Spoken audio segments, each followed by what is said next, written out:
Hello Mark, I'm Jessie Wu Guanyin from sophomore class. My student number is 53. The title of the speech is Know Your Worth and Then Ask for It by Cassie Brown. No one will ever pay you what you're worth. No one will ever pay you what you're worth. They will only ever pay you what they think you're worth, and you control their thinking, not like this, although that would be cool. Laughter. That would be really cool. Instead, like this, clearly defining and communicating your value are essential to being paid well for your excellence. Anyone here want to be paid well? Okay, good. Then this talk is for everyone. It's got universal applicability. It's true if you're a business owner, if you're an employee, if you're a job seeker. It's true if you're a man or a woman. Now I approach this today through the lens of the woman business owner, because in my work I've observed that women underprice more so than men. The gender wage gap is a well-traveled narrative in this country. According to the Bureau of Labor Statistics, a woman employee earns just 83 cents for every dollar a man earns. What may surprise you is that this trend continues even into the entrepreneurial sphere. A woman business owner earns just 80 cents for every dollar a man earns. In my work, I've often heard women express that they're uncomfortable communicating their value, especially early on in business ownership. They say things like, I don't like to toot my own horn. I would rather that the work speak for itself. I don't like to sing my own praises. I hear very different narratives in working with male business owners, and I think this difference is costing women 20 cents on the dollar. I would like to tell you the story of a consulting firm that helps their clients dramatically improve their profitability. That company is my company. After my first year in business, I saw the profit increases that my clients were realizing in working with me, and I realized that I needed to revalue my pricing. I was really underpriced relative to the value I was delivering. It's hard for me to admit to you because I'm a pricing consultant. Laughter. It's what I do. I help companies price for value, but nonetheless, it's what I saw. And so I sat down to evaluate my pricing, evaluate my value, and I did that by asking key value questions. What are my clients' needs and how do I meet them? What is my unique skill set that makes me better qualified to serve my client? What do I do that no one else does? What problems do I solve for clients? What value do I add? I answer these questions and define the value that my clients get from working with me. Calculated the return on investment, and what I saw was that I needed to double my price, double it. Now, I confess to you, this terrified me. I'm supposed to be the expert in this, but I'm not cured. I knew the value was there. I was convinced the value was there, and I was still scared out of my wits. What if nobody would pay me that? What if clients say, that's ridiculous, you're ridiculous? Was I really worth that? Not my work, mind you, but me. Was I worth that? I'm the mother of two beautiful little girls who depend upon me. I'm a single mom. What if my business fails? What if I fail? But I know how to take my own medicine, the medicine that I prescribe to my client. I had done the homework.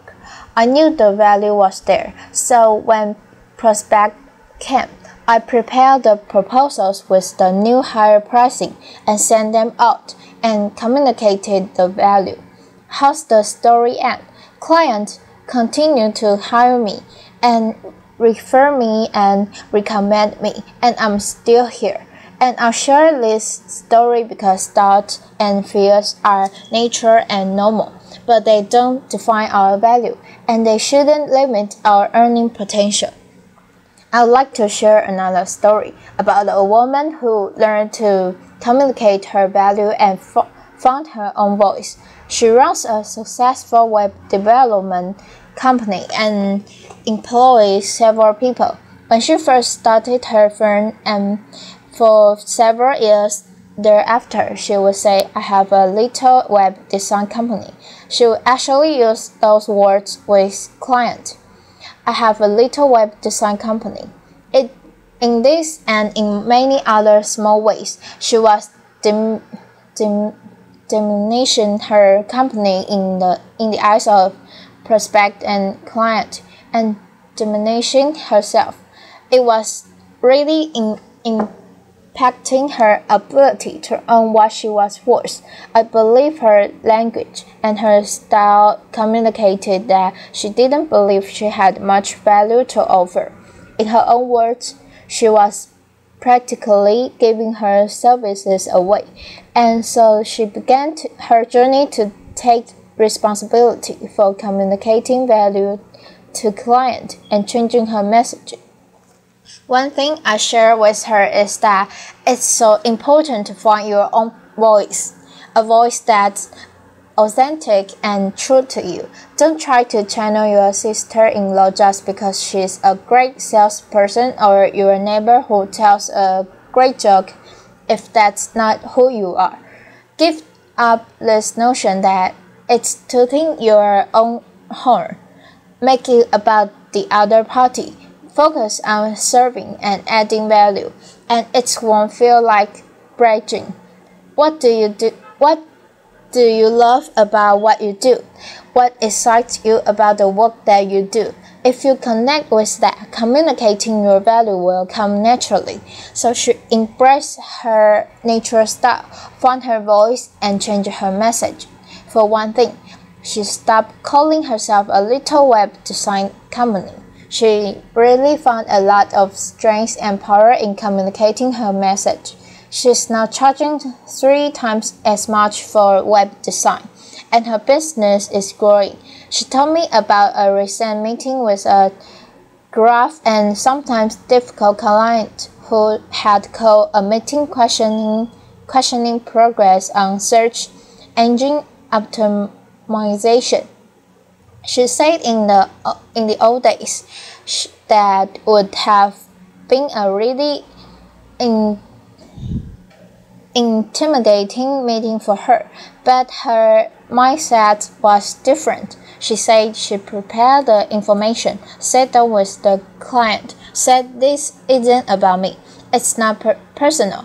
It's about the client." She took them through the data, through the numbers, laid out the trends and the progress in her own voice and in her own way, but very directly said, "Here's what we've done for you." The client sat up and took notice and said, "Okay, I got it." And she said in describing that meeting, "I didn't feel scared or panicky or small, which is how I used to feel.